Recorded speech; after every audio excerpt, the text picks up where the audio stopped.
I've always believed that marriage is like construction work. You build something solid, maintain it regularly, and hope the foundation doesn't shift when the ground gets soft. But unlike a house, when your marriage starts falling apart, you can't just call in a crew and fix it with better materials. My name is Eliot March, though everyone calls me Eli. I'm 38, a construction project manager who's spent the last 15 years building other people's dreams while watching my own crumble like cheap drywall. I live in Millbrook, Maine, one of those towns that's trying to reinvent itself with tech startups and craft breweries, but still smells like sawdust and regret on most mornings. It was 2:47 a.m. when I heard Daphne's car pull into our driveway. I know because I'd been lying in bed, staring at the ceiling, listening to the house settle around me like an old man's bones. The garage door opener groaned, a sound I'd been meaning to fix for months, but somehow never got around to. Funny how you can manage million-dollar construction projects, but can't find time to oil a simple mechanism in your own home. The bedroom door opened with that particular creak that happens when someone's trying to be quiet, but failing miserably.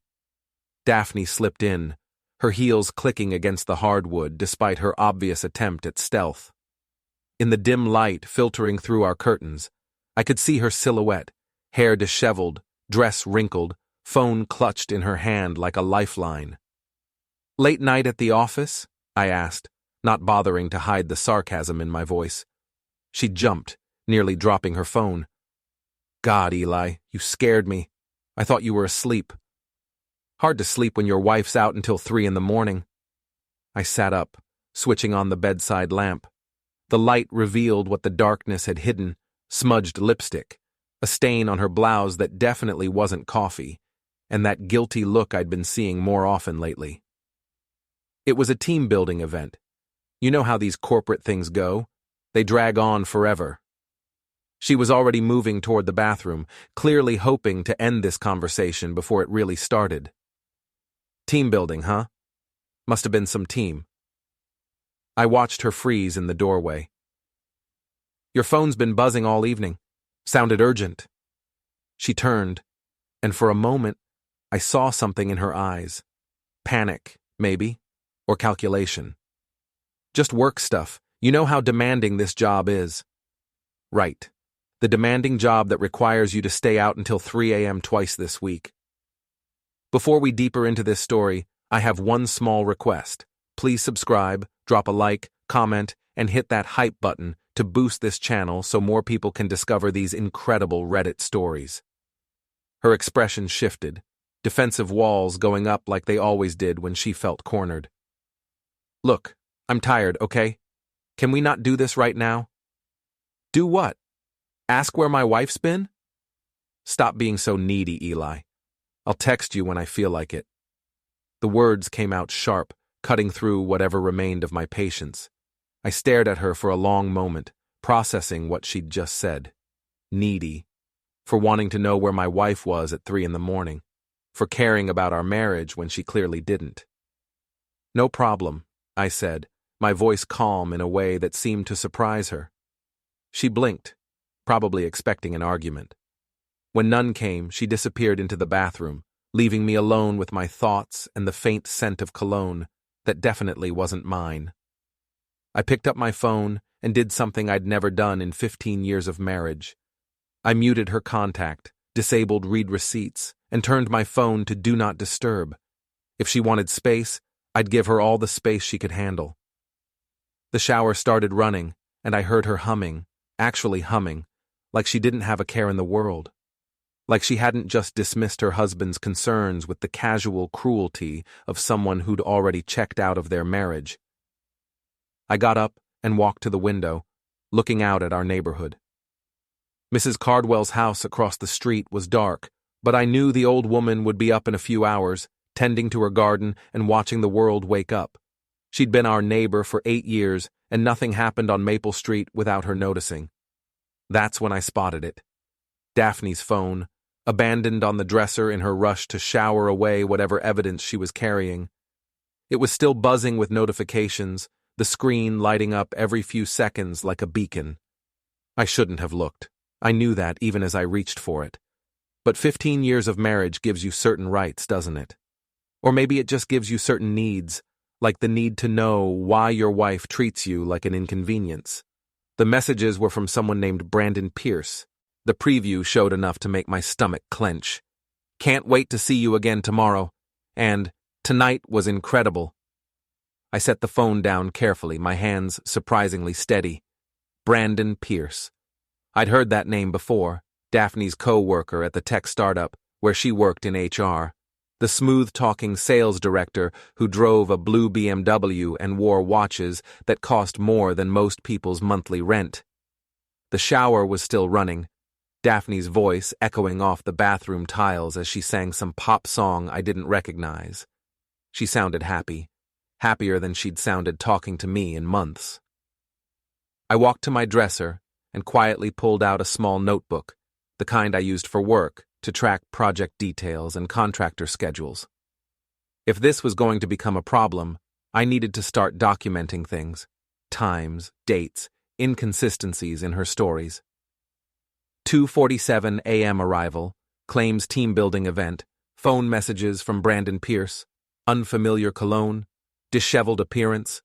I wrote it all down in the careful handwriting that had served me well in construction, clear, precise, leaving no room for misinterpretation. The shower stopped. I closed the notebook and slipped it back into the drawer, then climbed back into bed. When Daphne emerged from the bathroom, wrapped in her terry cloth robe with her hair in a towel, I pretended to be asleep. She slipped into bed beside me, careful not to disturb the covers. Within minutes, her breathing had settled into the rhythm of sleep, the easy sleep of someone whose conscience was clear, or at least well practiced at ignoring its protests. I lay there in the darkness, listening to her breathe, and realized that something fundamental had shifted, not just in our marriage, but in me. For months, I'd been trying to fix what was broken, to find the right tools and techniques to repair the damage. But you can't fix something when the other person keeps tearing holes in it faster than you can patch them. The next morning, Daphne was gone before I woke up. She'd left a note on the kitchen counter. Early meeting. Don't wait up tonight. Another late one. D. No love, no see you later, just an initial like I was her business partner instead of her husband. I made coffee and sat at our kitchen table, looking out at the backyard where we'd once talked about planting a garden together, maybe building a deck. The yard was still bare except for the workshop I'd built 3 years ago, my sanctuary where I restored old cars and worked on projects that actually got finished. My phone buzzed. Tommy Ricci, my foreman, texting about a supply delivery that was running behind schedule. Tommy had been working with me for 5 years, and he'd become more than just an employee. He was the closest thing I had to a best friend, though neither of us would ever say it out loud. Coffee? I texted back. Always. Usual place? The usual place was Barb's Diner, a no-nonsense breakfast spot downtown where the coffee was strong and the gossip was stronger. Barb herself was a 50-something former nurse who'd bought the place after her divorce and turned it into the unofficial information hub of Millbrook. I found Tommy at our regular booth, already working on his second cup of coffee and a plate of eggs that could feed a small family. He was built like a fireplug, short, solid, with graying hair and hands that told the story of 30 years in construction. You look like hell, he said, without looking up from his breakfast. Thanks. You're a real confidence booster. I'm serious. What's going on? I poured cream into my coffee, buying time while I decided how much to share. Tommy was loyal to a fault, but he was also the kind of guy who believed problems should be solved with direct action, not always the best approach when dealing with marital issues. Daphne's been working late a lot lately. Tommy's fork paused halfway to his mouth. Working late or working late? That's the question, isn't it? He set down his fork and leaned back in the booth. You want my advice? Follow her. Find out for sure. I'm not ready to go down that road yet. Then what are you ready for? Before I could answer, Barb appeared with the coffee pot and a knowing look. She'd been watching our conversation from behind the counter, and nothing escaped her attention. "Morning, Eli. You eating or just drinking your troubles away?" "Just coffee, thanks." She refilled my cup and lingered, clearly wanting to say something. Barb had a reputation for speaking her mind, consequences be damned. "None of my business," she said, which was always how she started when she was about to make something her business. "But your wife was in here Tuesday night, late, with that fancy fellow in the BMW." My coffee cup froze halfway to my lips. "Brandon Pierce? That's the one. They seemed real comfortable with each other, if you know what I mean." Tommy whistled low under his breath. "Well, that answers that question." I set my cup down carefully, fighting the urge to throw it against the wall. "What time Tuesday night?" "Around 11. They sat in the back booth, real cozy-like. Left together." Tuesday night. The night Daphne had claimed she was at a mandatory HR seminar that ran late. I remembered because I'd offered to pick her up, and she'd insisted on driving herself. "Thanks, Barb." She squeezed my shoulder with surprising gentleness. "I'm sorry, honey, but better to know than wonder, right?" After she walked away, Tommy and I sat in silence for a moment. The diner hummed with morning conversation, farmers discussing weather, retirees solving the world's problems, office workers grabbing coffee before another day of corporate drudgery. "So what now?" Tommy asked. "Now I start paying attention." "You want help with that?" I looked at my friend, this solid, dependable man who'd stand by me no matter what I decided to do. "Maybe, but nothing crazy, okay? I just need to know what I'm dealing with." "Define crazy." "No following them around. No confrontations. Just information gathering." Tommy grinned, and I realized I might have just made a mistake.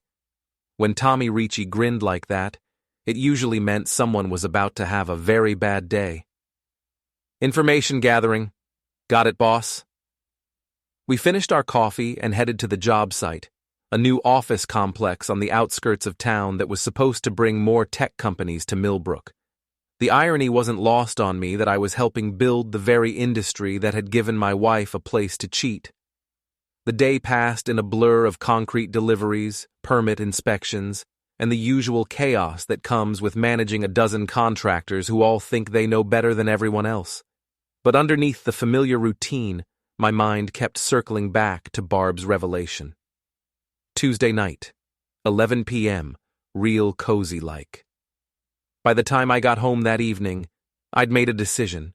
If Daphne wanted to play games, I'd learn the rules, but I'd play to win. The next morning, I woke up to find Daphne already gone again.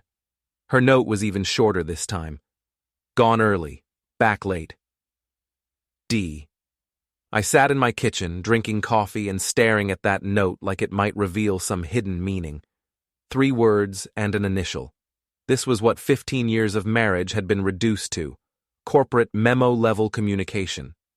My phone buzzed with a text from Tommy. "Ready for some information gathering?" I texted back. "What did you have in mind?" "Meet me at your place. Bring your toolbox." An hour later, Tommy showed up in his pickup truck with a grin that made me nervous. He'd brought coffee and what looked like a bag of electronic equipment. "Please tell me you didn't break into Radio Shack," I said. "Relax. This is all legal stuff. GPS tracker for vehicles, basic surveillance equipment, nothing James Bond level." "Tommy, I said information gathering, not international espionage. This is information gathering. We're just being thorough about it." He pulled out a small magnetic device, no bigger than a matchbox. "GPS tracker. Stick it under her car, and you'll know exactly where she goes. No more wondering about late-night team-building events." I held the device, feeling its weight. It was surprisingly heavy for something so small. "This feels wrong." "You know what feels wrong?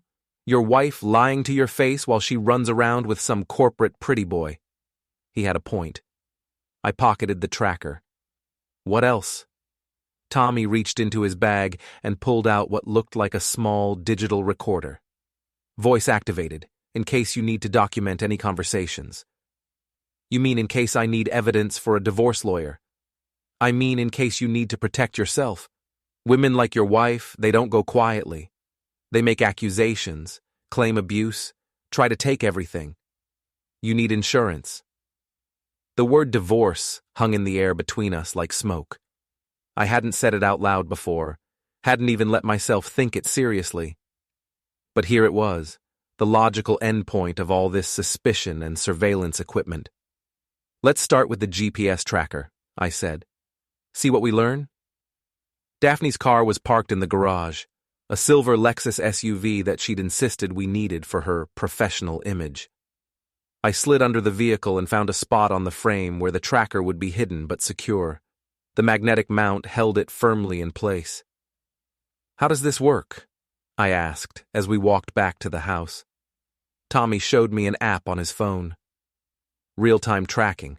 You can see exactly where the car is, how long it stays in each location, even get alerts when it moves. And this is legal? It's your car too, right? Both names on the registration? I nodded. Then it's legal. You have every right to track your own vehicle. That afternoon, I got my first real glimpse into Daphne's actual schedule. According to the app, her car had left our house at 7:30 a.m. and gone straight to her office building. So far, so good. But at 11:15 a.m., the car moved to a location I didn't recognize, an address across town that turned out to be a high-end apartment complex. The car stayed there for 2 hours. I stared at the app, watching that little blue dot sitting motionless at Brandon Pierce's apartment building. 2 hours in the middle of a workday. No amount of corporate team building could explain that away. My phone rang. Daphne. Hi, I answered, trying to keep my voice neutral. Hey, I'm going to be late again tonight. Big presentation tomorrow, and we're still putting together the final details. I looked at the app. Her car was currently parked at a restaurant downtown, an expensive place called the Mill House that we'd been to for our anniversary 2 years ago. That's fine, I said. I'll grab dinner with Tommy. Okay, good. Don't wait up. She hung up without saying goodbye. I sat there holding my phone, marveling at how easily the lies came to her now. We're still putting together the final details. She was having dinner with her lover while telling me she was working. I called Tommy. You hungry? I asked. Always. What did you have in mind? The Mill House. I'll explain when you get here. An hour later, Tommy and I were sitting in my truck in the Mill House parking lot watching the entrance. I felt ridiculous, a grown man spying on his own wife like some character in a bad detective movie. There, Tommy said, pointing toward the restaurant's front door. Daphne emerged, laughing at something the man beside her had said. Brandon Pierce was exactly what I'd expected. Tall, well-dressed, the kind of guy who probably spent more on hair products than I spent on groceries. He had his hand on the small of her back as they walked toward his BMW, a gesture that was intimate and possessive. Son of a gun, Tommy muttered. She's really doing it. I watched my wife of 15 years kiss another man in the parking lot of a restaurant where we'd celebrated our anniversary. It should have hurt more than it did. Instead, I felt something cold and calculating settle in my chest. I've seen enough, I said, starting the truck. What now? Now I start playing by her rules. That night, I waited until Daphne came home, 1:30 a.m. this time, and pretended to be asleep when she slipped into bed, but I was wide awake, planning. The next morning, she was gone early again, but this time, I was ready. I'd already called in sick to work and enlisted Tommy's help for what I was calling Phase 1 of my new strategy. You sure about this? Tommy asked as we stood in our garage looking at Daphne's Lexus. She wants to play games? Let's play games. We spent the morning working on my project car, a 1987 Ford pickup that I'd been restoring in my spare time. It wasn't pretty, but it ran, and more importantly, it would serve my purposes perfectly. At noon, I called Daphne. Hi, honey, I said, injecting false cheer into my voice. How's your day going? Busy. What's up? I was thinking of surprising you. Where are you having lunch? There was a pause. According to the GPS app, she was at Brandon's apartment again. Just grabbing something quick at the office, she said. Nothing exciting. Okay, well, I won't keep you. Love you. Love you too, she replied automatically, the words as empty as her promises. I hung up and nodded to Tommy. She's at his place. Let's do this. We drove to the Serenity Day Spa, where I knew Daphne had a standing appointment every Friday afternoon. Sure enough, her Lexus was parked in the lot. You remember the plan? I asked Tommy. Switch the cars, leave her stranded, watch the fireworks. And if anyone asks, car trouble. You're being a good husband by picking her up. We executed the swap quickly and efficiently. I drove the Lexus home while Tommy followed in his truck, leaving my restored pickup in the spa parking lot with a note under the windshield. Car trouble with the Lexus, take this home, keys under the mat. Eli. An hour later, my phone exploded with calls and texts. Eliot March, what the hell is this? Where's my car? This is not funny. I let them all go to voicemail, then listened to each one with growing satisfaction. In the final message, her voice had shifted from anger to panic. Eli, please call me back. I don't understand what's happening. This truck, it's embarrassing. People are staring. Please, just call me back. I called her back 3 hours later. Hi, honey, I said pleasantly. How was the spa? Don't you hi, honey me. Where is my car? Your car? I thought it was our car. Both names on the registration and all. You know what I mean. Where's the Lexus? Safe and sound. I figured you could use a change of pace. That old pickup has character. Character? Eli, it's humiliating. I can't drive this thing to work. Why not? It runs fine. Gets better gas mileage than the Lexus, too. There was a long pause. When she spoke again, her voice was dangerously quiet. What is this really about?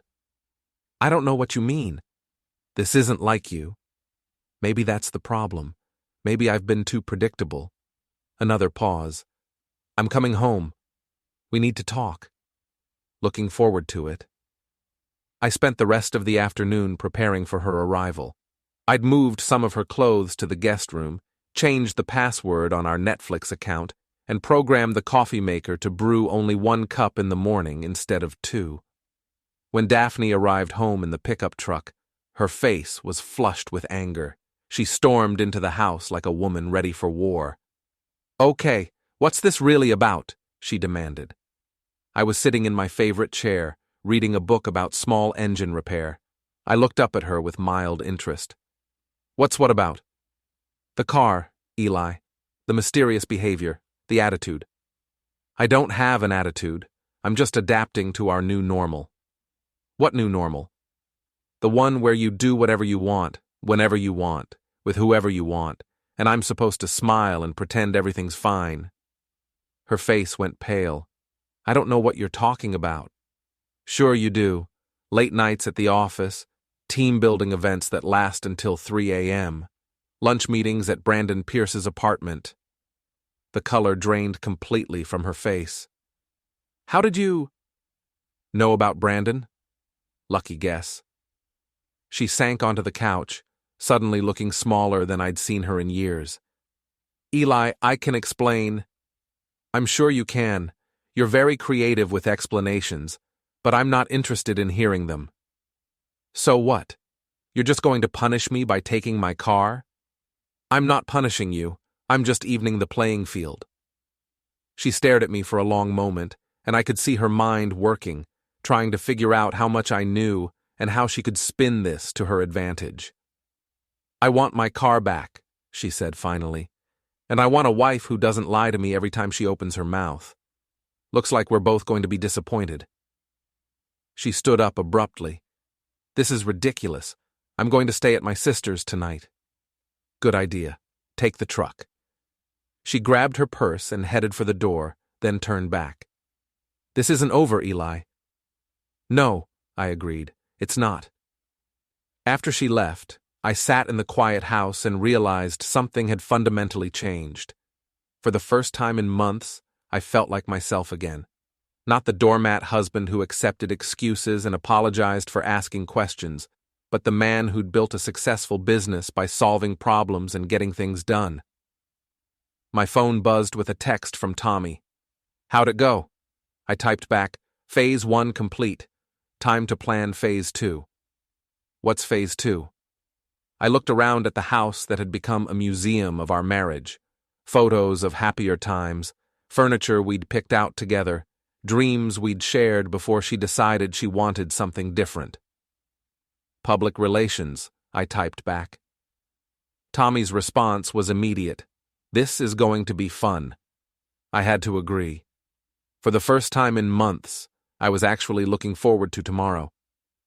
Saturday morning brought the kind of crisp October weather that makes Maine worth living in.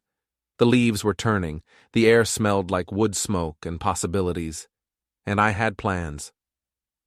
Daphne hadn't come home the night before, which was fine by me. According to the GPS tracker, the Lexus was parked at her sister Claire's house across town. Let her explain this mess to Claire. It would be good practice for all the explaining she'd be doing soon. I was in my workshop, organizing tools and thinking about Phase 2, when Tommy showed up with coffee and what looked like a mischievous gleam in his eye. "You see the weather forecast?" he asked. "Supposed to be nice all weekend. Why?" "Perfect weather for the Harvest Festival downtown. Lots of people, lots of visibility. Your wife's company has a booth there, right?" I paused in my sorting. Daphne had mentioned the festival. TechFlow Solutions was sponsoring a family fun zone, complete with games and promotional materials. She'd been excited about it, calling it a great networking opportunity. "You're thinking what I think you're thinking, aren't you?" I said. "I'm thinking it's time for some public relations work. Let people know what kind of person they're dealing with." "Tommy, I said no confrontations." "Who said anything about confrontations?" "I'm talking about making an appearance, being visible, letting your wife know that her husband isn't going to hide in the shadows while she parades around with her boyfriend." I had to admit, the idea had appeal. For months, I'd been the invisible husband, the guy who stayed home while his wife worked late, who accepted excuses and pretended everything was fine. Maybe it was time to remind everyone that Eliot March still existed. "What exactly are you proposing?" Tommy's grin widened. "Family fun day. You, me, maybe Mrs. Cardwell if she wants to come. Just regular folks enjoying a community event." Mrs. Cardwell was our 73-year-old neighbor who had a reputation for being the neighborhood watch committee all by herself. She also had a talent for being in the right place at the right time when interesting things happened. "You want to bring Mrs. Cardwell? She likes festivals. Plus, she's got that new iPad, takes pictures of everything. You never know when documentation might come in handy." An hour later, I found myself standing on Mrs. Cardwell's front porch, feeling slightly ridiculous as I explained Tommy's plan. "So you want me to come to the festival and take pictures?" she asked, her sharp blue eyes missing nothing. "Just enjoy yourself. If anything interesting happens to be worth documenting, well, that's up to you." She studied me for a moment, then nodded briskly. "That wife of yours has been coming and going at all hours. I've seen that blue BMW in your driveway twice this week when you weren't home." My stomach clenched. Brandon Pierce's BMW? If that's the fellow's name. Flashy car, flashy driver. The kind who thinks his money makes him special. "You saw him at my house?" "Tuesday and Thursday. Stayed about an hour each time. I assumed you knew." I thanked Mrs. Cardwell and walked back to my house in a daze. Brandon had been in my home. In the house I'd worked 15 years to pay for, sleeping in the bed I shared with my wife. The violation felt complete now. Total. Tommy was waiting in my kitchen, and one look at my face told him everything he needed to know. "What happened?" I told him about Mrs. Cardwell's revelation. His expression grew darker with each detail. "In your house," he said finally. "In your bed." "Looks that way." "Well, that changes things." "How so?" "Now it's personal. Now we don't just embarrass them. We make them pay." The Harvest Festival was in full swing by the time we arrived downtown. Main Street had been closed to traffic, and vendor booths lined both sides of the road. The smell of funnel cake and apple cider mixed with the sound of bluegrass music and children's laughter. TechFlow Solutions had set up their booth near the center of the action, complete with a banner reading, "Building Tomorrow's Technology Today," and a collection of promotional materials that probably cost more than most people's monthly salary. I spotted Daphne immediately. She was wearing her favorite autumn outfit, a burgundy sweater and dark jeans that I'd always thought made her look particularly attractive. She was smiling and chatting with potential clients, every inch the professional HR executive. Brandon Pierce stood beside her, wearing a casual outfit that probably cost more than my truck. He had his hand on her shoulder as he talked to a young couple with children, playing the role of the successful businessman who cared about family values. "There they are," Tommy muttered. "The happy couple." Mrs. Cardwell had her iPad out, ostensibly taking pictures of the festival decorations, but I noticed she was getting excellent angles of the TechFlow booth. "What's the plan?" I asked. "Follow my lead," Tommy said. "And remember, we're just festival goers having a good time." We approached the booth casually, stopping to examine some of the promotional materials. Daphne spotted me first, her face going through a rapid series of expressions: surprise, panic, and finally a forced smile. "Eli, what a surprise! I didn't know you were coming to the festival." "Wouldn't miss it," I said cheerfully. "Tommy and Mrs. Cardwell wanted to check out the local businesses. You know how I support community events." Brandon extended his hand with the kind of confident smile that probably worked well in sales meetings. "You must be Eli. I'm Brandon Pierce, sales director. Daphne's told me so much about you."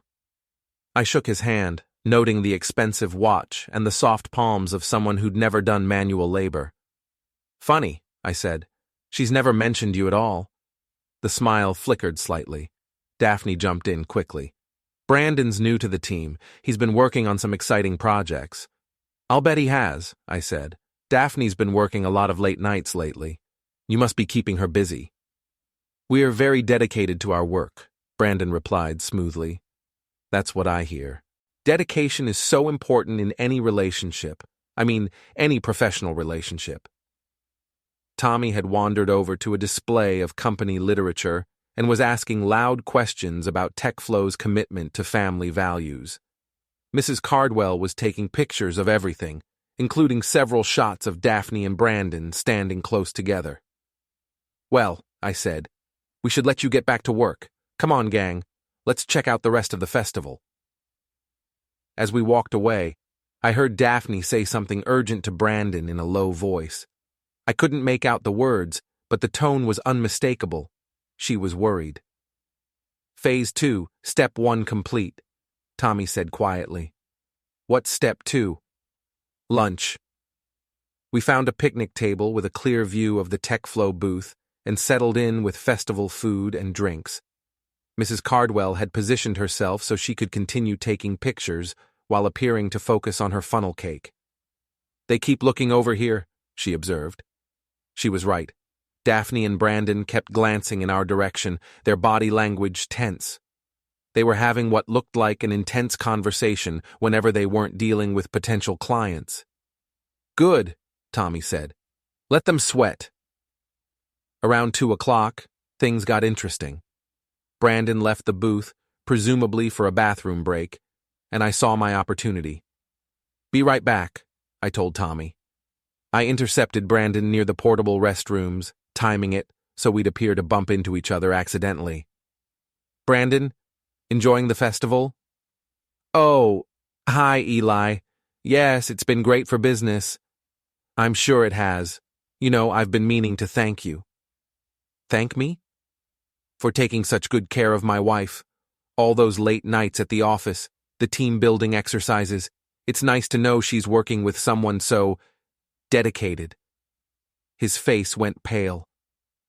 "I'm not sure what you mean." "Sure you do. The Mill House on Tuesday night? That looked like some serious team building. I think there's been a misunderstanding."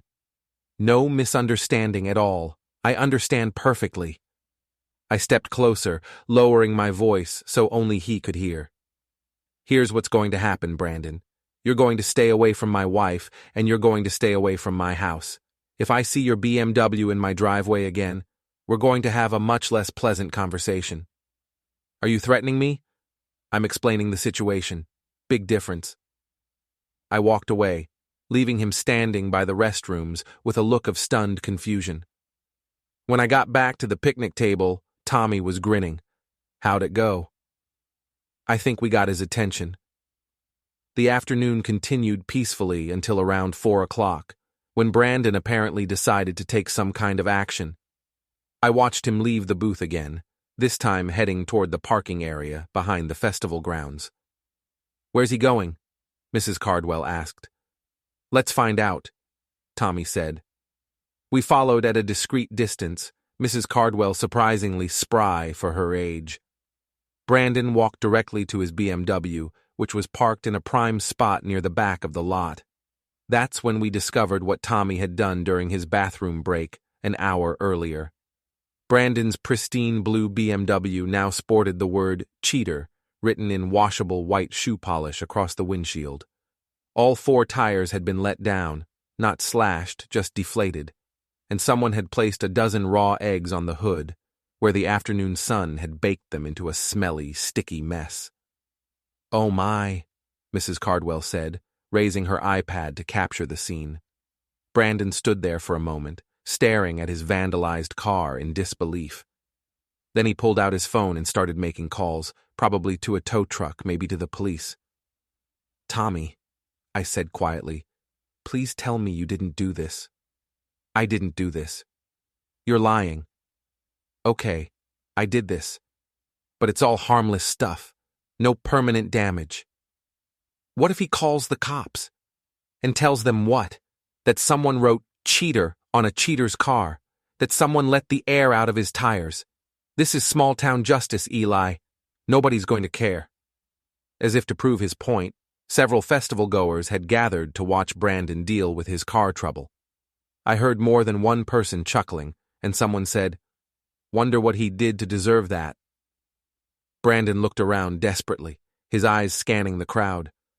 When he spotted us watching from about 50 feet away, his face flushed red with anger. He started walking toward us with purpose, his expensive shoes squelching slightly in the grass. "This is about to get interesting," Tommy muttered. Brandon approached with the kind of controlled fury that comes from someone who's used to getting his way and doesn't like being challenged. "You think this is funny?" he demanded. "Think what's funny?" I asked innocently. "You know exactly what I'm talking about. This is harassment. I've been sitting here eating festival food with my friends. If someone vandalized your car, you should probably call the police." "Maybe I will." "Good idea. I'm sure they'll want to investigate thoroughly. Check security cameras, interview witnesses, that sort of thing. Very thorough, small-town police." The implied threat was clear. If he involved the police, his affair with my wife would become public knowledge. Brandon wasn't stupid. He understood the implications. "This isn't over," he said finally. "No," I agreed. "I don't think it is." He stalked back to his car, where a tow truck was already arriving. Mrs. Cardwell had documented the entire confrontation, her iPad capturing every moment. "Well," she said cheerfully, "this has been the most exciting festival in years." As we walked back toward the main festival area, I felt a mixture of satisfaction and unease. Phase 2 had been more successful than I'd anticipated, but I was also aware that we'd crossed a line. This was no longer just about gathering information or evening the playing field. This was open warfare. My phone buzzed with a text from Daphne. "We need to talk. Tonight." I showed the message to Tommy. "You ready for round 2? He asked. I looked back at the parking lot, where Brandon was supervising the loading of his BMW onto a flatbed truck. Festival goers were still gathered around, taking pictures and speculating about what had happened. "I'm ready," I said. But as we walked back into the festival crowd, I couldn't shake the feeling that things were about to get much more complicated. Brandon Pierce didn't strike me as the type to back down from a fight, and Daphne was going to be furious when she found out what had happened to her boyfriend's car. Phase 2 was complete, but Phase 3 was going to require some serious planning. Daphne came home that night like a storm front moving in from the Atlantic, all dark energy and barely contained fury. I was in my workshop, supposedly organizing my tool collection, but actually preparing for the conversation I knew was coming. She found me there around 9 o'clock, still wearing her festival clothes, but with her professional composure completely shattered. "We need to talk," she announced from the doorway. "Sure.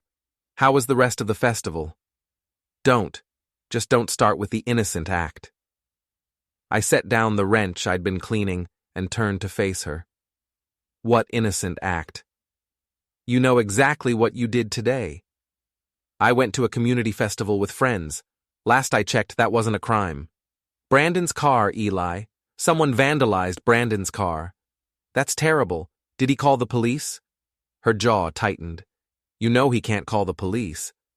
"Why not? If someone damaged his property, he should definitely report it." "Because—" She stopped, realizing she was about to say something that would confirm what we both knew she'd been trying to deny. "Because it would raise questions about why someone would write cheater on his car," I suggested helpfully. "This has to stop." "What has to stop?" "The games, Eli. The car switching, the stalking, the harassment. This isn't like you." "You're right. The old me would have just accepted your lies and pretended everything was fine.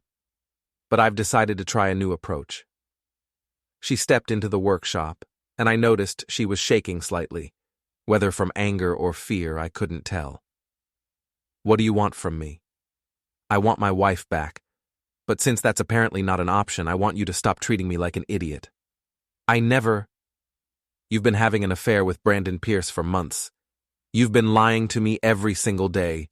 You brought him into our house, into our bed, so don't stand there and tell me you never treated me like an idiot." The words hung in the air between us like a challenge. For a moment, I thought she might actually tell the truth, might drop the pretense and have an honest conversation about what was happening to our marriage. Instead, she went on the attack. "You're losing your mind, Eli. This paranoid behavior, the surveillance, the harassment, it's not normal. Maybe you should talk to someone." "Maybe I should. Maybe I should talk to a lawyer." Her face went white. "You don't mean that." "Don't I?"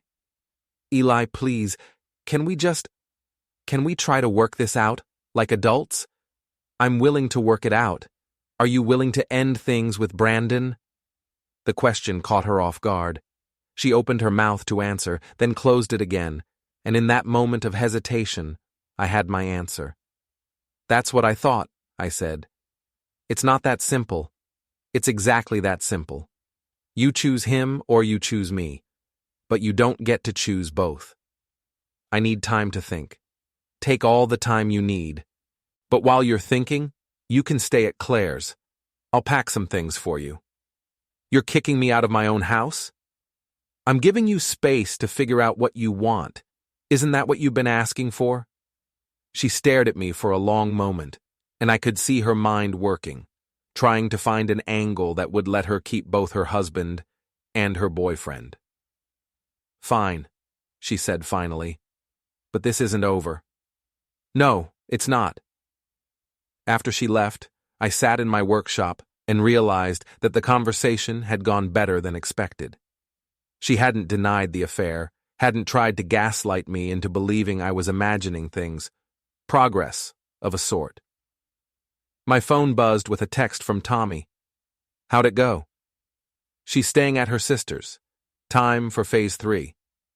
"What's Phase 3? I looked around my workshop, my sanctuary, the one place in the house that was entirely mine. Tools organized with military precision, projects in various stages of completion, everything in its proper place. "Information warfare," I typed back. The next morning brought new intelligence, courtesy of Mrs. Cardwell. She knocked on my door at 8 a.m. sharp, carrying her iPad and wearing the expression of someone who'd discovered buried treasure. "You need to see this," she announced, settling herself at my kitchen table. She opened her iPad and showed me a series of photos from the festival. But these weren't the pictures I'd expected. These were shots of Daphne and Brandon after the car incident, taken from a distance with remarkable clarity. "I got curious after all the excitement," Mrs. Cardwell explained. "So I followed them when they left." The photos told a story. Daphne and Brandon in heated conversation beside his damaged BMW. Brandon gesturing angrily while Daphne tried to calm him down. The two of them getting into a taxi together, her hand on his arm in a gesture that was unmistakably intimate. "Where did they go?" I asked. "The Lakeside Motel out on Route 9. They were there for about 2 hours. The Lakeside Motel. I knew the place. A rundown establishment that rented rooms by the hour and didn't ask too many questions. The kind of place people went when they didn't want to be seen.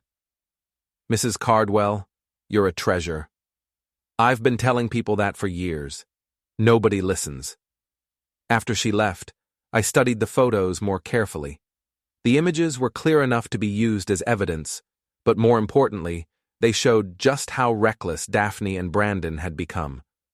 They weren't even trying to be discreet anymore. I called Tommy and asked him to meet me at the job site.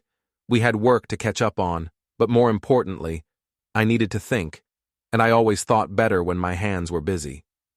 "So, what's the plan?" Tommy asked as we reviewed the morning's concrete delivery. "I'm not sure yet, but I think it's time to expand our information gathering." "Meaning?"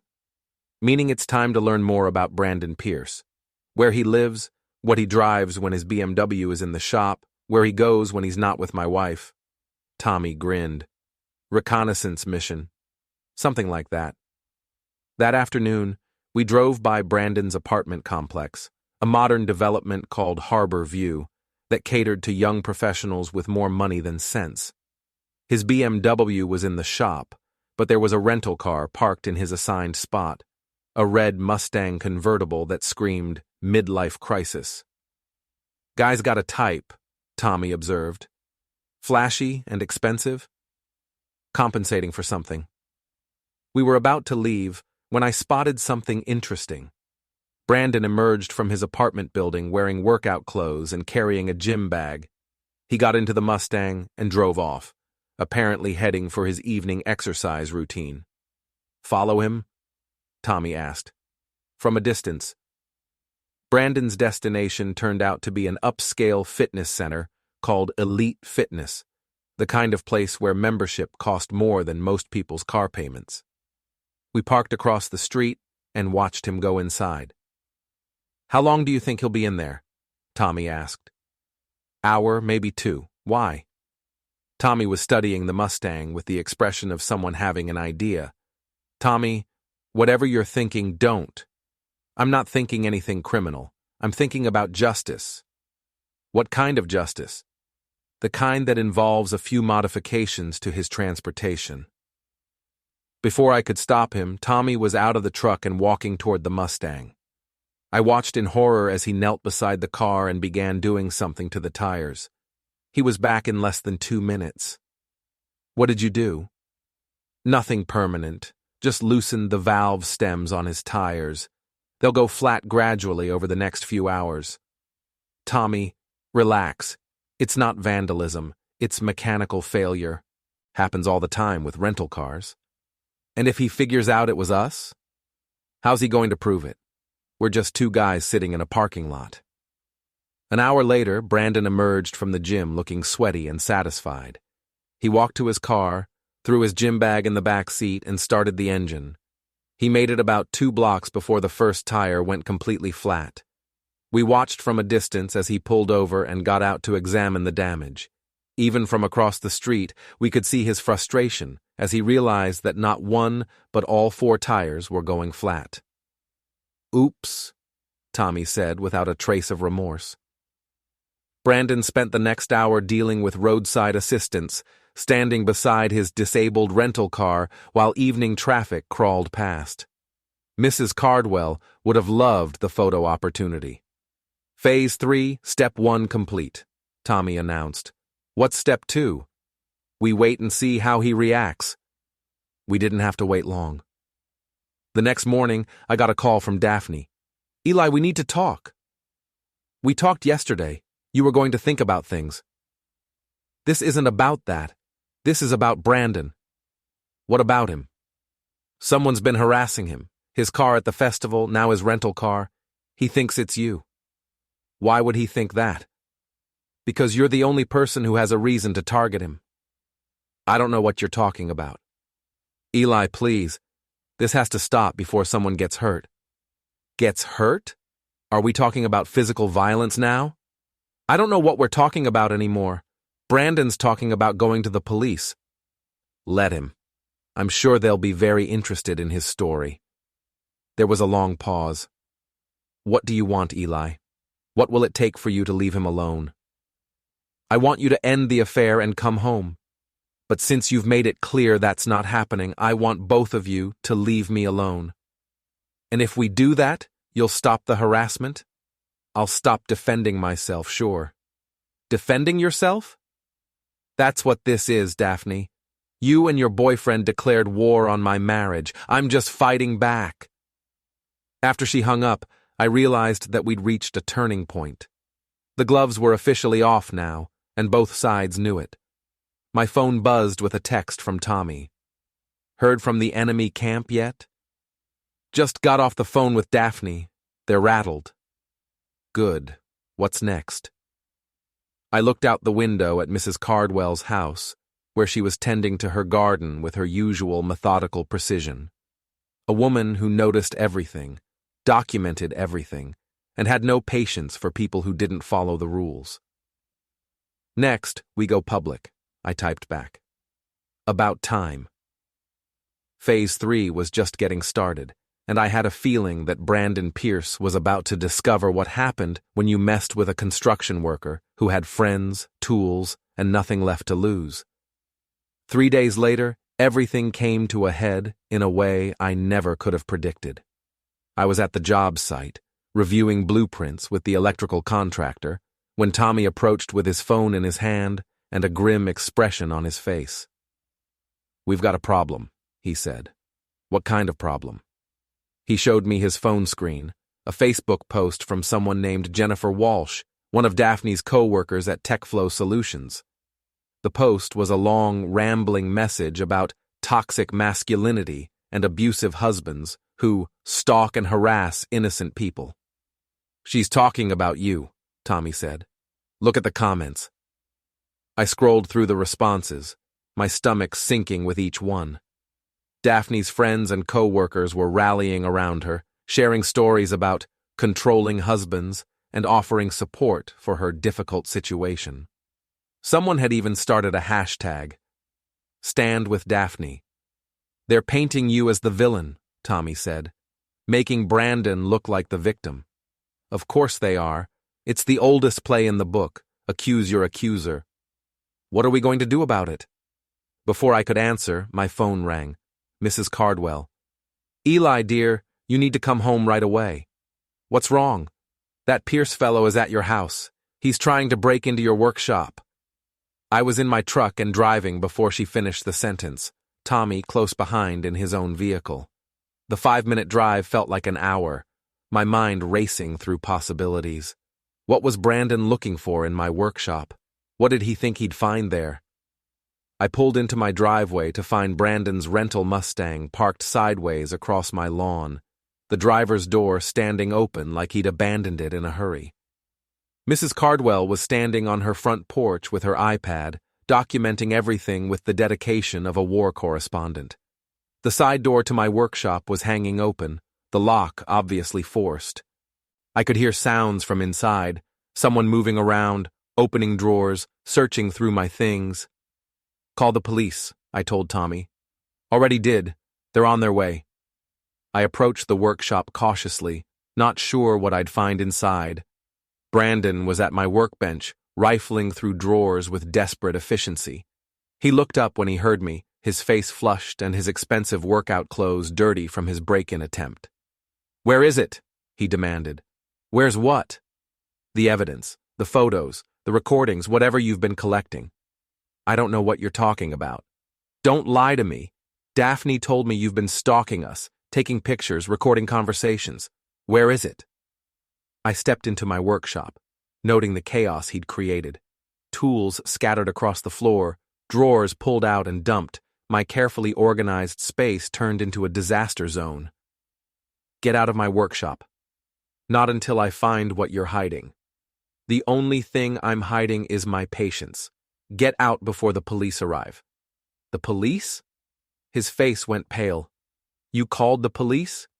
Someone broke into my property. Of course I called the police. For the first time since this whole mess started, Brandon looked genuinely afraid. He'd been playing games, thinking this was all some kind of corporate power struggle he could win with the right tactics. But breaking and entering was a felony, and we both knew it.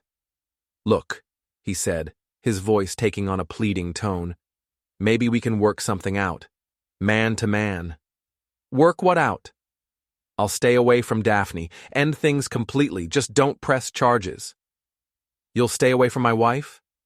Yes. Whatever you want.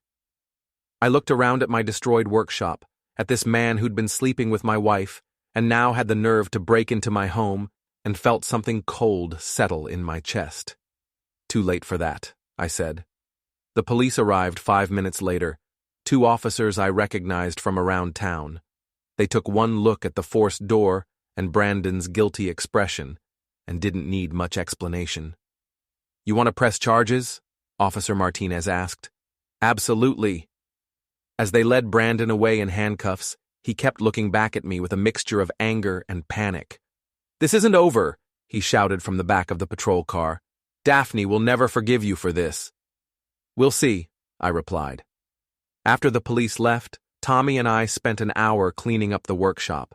The damage was mostly superficial, scattered tools, dumped drawers, nothing that couldn't be fixed with some time and patience. What do you think he was looking for? Tommy asked. Probably thought I had some kind of evidence file. Photos, recordings, something he could destroy to protect himself. Do you? I looked at my friend, this loyal, dependable man who'd stood by me through everything, and realized it was time to come clean. Mrs. Cardwell has photos, lots of them, but I don't have any recordings or surveillance equipment beyond the GPS tracker. So he broke in here for nothing. Pretty much. Tommy laughed, a sound with no humor in it. Guy destroys your workshop looking for evidence that doesn't exist, gets himself arrested in the process. That's what we call a self-inflicted wound. My phone rang. Daphne, of course. Eli, what have you done? I had someone arrested for breaking into my property. You know that's not what I mean. Actually, that's exactly what I mean. Your boyfriend committed a felony. I reported it. End of story. He was trying to protect us. From what? I haven't done anything to either of you except refuse to pretend your affair doesn't exist. You've been stalking us, harassing us. I went to a public festival, that's not stalking, and I haven't harassed anyone. What about his car, the tires? What about them? Don't play dumb, Eli. I'm not playing anything. If someone vandalized his car or tampered with his tires, he should file a police report. I'm sure they'd investigate thoroughly. There was a long pause. He's in jail because of you. He's in jail because he broke into my workshop. That was his choice. I'll never forgive you for this. I stopped caring about your forgiveness when you started sleeping with other men. I hung up and realized that something fundamental had shifted. This wasn't about saving my marriage anymore. That ship had sailed months ago. This was about something else entirely. What now? Tommy asked. Now we wait and see what happens next. What happened next was a social media war. Within hours of Brandon's arrest, Daphne's supporters had mobilized. The Fracher stand with Daphne hashtag was trending locally, and my name was being dragged through the mud by people who'd never met me, but were absolutely certain I was a monster. The story they were telling was simple and compelling. Daphne March was an innocent woman trying to escape an abusive marriage, and her friend Brandon Pierce was a hero who'd been trying to help her gather evidence of her husband's stalking and harassment.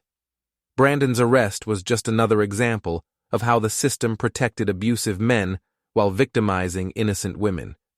It was a masterful narrative, and it might have worked if not for Mrs. Cardwell. She called me that evening, her voice crackling with indignation. "Have you seen what they're saying about you online?" "I've seen enough." "Well, I've seen more than enough. Time to set the record straight. Mrs. Cardwell, I appreciate the support, but—" "No buts, young man. I've been documenting this whole mess from the beginning, and I'm not going to sit here while they lie about you. What are you planning to do?" "What I should have done weeks ago. Tell the truth." The next morning, Mrs. Cardwell's Facebook post went viral. It was a detailed, chronological account of everything she'd witnessed over the past few months, complete with photos and timestamps. Daphne's late-night arrivals, Brandon's BMW in my driveway when I wasn't home, the two of them at the lakeside motel, Brandon breaking into my workshop. But the most damaging evidence was a series of audio recordings she'd made from her front porch, conversations between Daphne and Brandon that clearly established their relationship and their plans to deal with me. "We need to make him look unstable," Daphne's voice said clearly in one recording. "If we can document some kind of harassment or stalking behavior, it'll be easier to justify everything." "What about the house?" Brandon's voice replied. "If he won't sell, we need to find another way to get him out. Leave that to me. I know how to push his buttons." Mrs. Cardwell had captioned the post simply, "The truth about what's been happening on Maple Street." The response was immediate and devastating. Within hours, the Stand With Daphne hashtag had been replaced by Stand With a Lie. People who'd been condemning me the day before were now apologizing and expressing outrage at how I'd been treated. Daphne's carefully constructed narrative collapsed completely. My phone started ringing around noon, reporters from local news stations wanting interviews, neighbors calling to express support, even a few lawyers offering their services pro bono. But the call that mattered most came from Daphne herself. "You've destroyed everything," she said, her voice hollow with defeat. "I didn't destroy anything. I just stopped letting you control the narrative. My job, my reputation, my friends, it's all gone. You did that to yourself when you decided to have an affair and then try to gaslight everyone about it. What do you want from me, Eli? What will it take for you to call off your attack dogs? I want you to leave me alone, move out completely, file for divorce, and let me get on with my life. And if I do that, then this ends. No more social media wars, no more public embarrassment. We'll handle the divorce like adults and go our separate ways." There was a long silence. "Fine," she said finally. "You win." But I didn't feel like I'd won anything. I felt like I'd survived something, a natural disaster that had torn through my life and left me standing in the rubble, trying to figure out how to rebuild. Tommy found me that evening in my workshop, which I'd finally finished putting back together. He had a six-pack of beer and the satisfied expression of someone who'd watched justice prevail. "So it's over?" he asked, handing me a bottle. "The marriage is over. Has been for months, really. This just made it official." "What about Brandon?" "He'll probably plea bargain down to a misdemeanor, pay a fine, do some community service. But his reputation's shot, and TechFlow fired him this afternoon." "Good." We sat in comfortable silence for a while, drinking our beer and listening to the sounds of evening settling over the neighborhood. Mrs. Cardwell was in her garden, tending to her fall flowers with the same methodical precision she'd brought to documenting my wife's affair. "You know what the funny thing is?" I said finally. "What's that?" "If she'd just been honest with me from the beginning, if she'd said she wanted a divorce instead of sneaking around, none of this would have happened. Some people can't help but make things complicated." "I guess not." My phone buzzed with a text message from a number I didn't recognize. "Thank you for showing people what really happened. My husband was cheating too, and your story gave me the courage to confront him. A friend. It was the first of many such messages I'd receive over the next few weeks. Apparently, my situation had resonated with a lot of people who'd been through similar experiences. "You've become a folk hero," Tommy observed, reading over my shoulder. "I just wanted my wife to stop lying to me." Sometimes that's enough. 3 weeks later, Daphne moved out of the house completely, taking only her personal belongings and leaving behind 15 years of shared history. She'd found a job in Portland and was planning to start over somewhere new. Brandon Pierce had disappeared entirely. Rumor had it he'd moved back to Boston, where his family had connections that might help him rebuild his career. I kept the house, the workshop, and most of our shared assets. Daphne didn't fight me on any of it. She just wanted the whole mess to end as quickly and quietly as possible. The divorce was finalized on a cold December morning, with both of us signing papers in a lawyer's office, while snow fell outside the windows. We didn't speak to each other beyond the necessary legal formalities. As I walked out of that office, officially single for the first time in 15 years, I felt something I hadn't experienced in months. Peace. My phone buzzed with a text from Tommy. "How'd it go?" "It's finished," I typed back. "Good, now what?" I looked out at the snow-covered street, at the town where I'd built my business and my life, at the future that was suddenly wide open with possibilities. "Now I figure out what comes next," I replied. But that's another story entirely.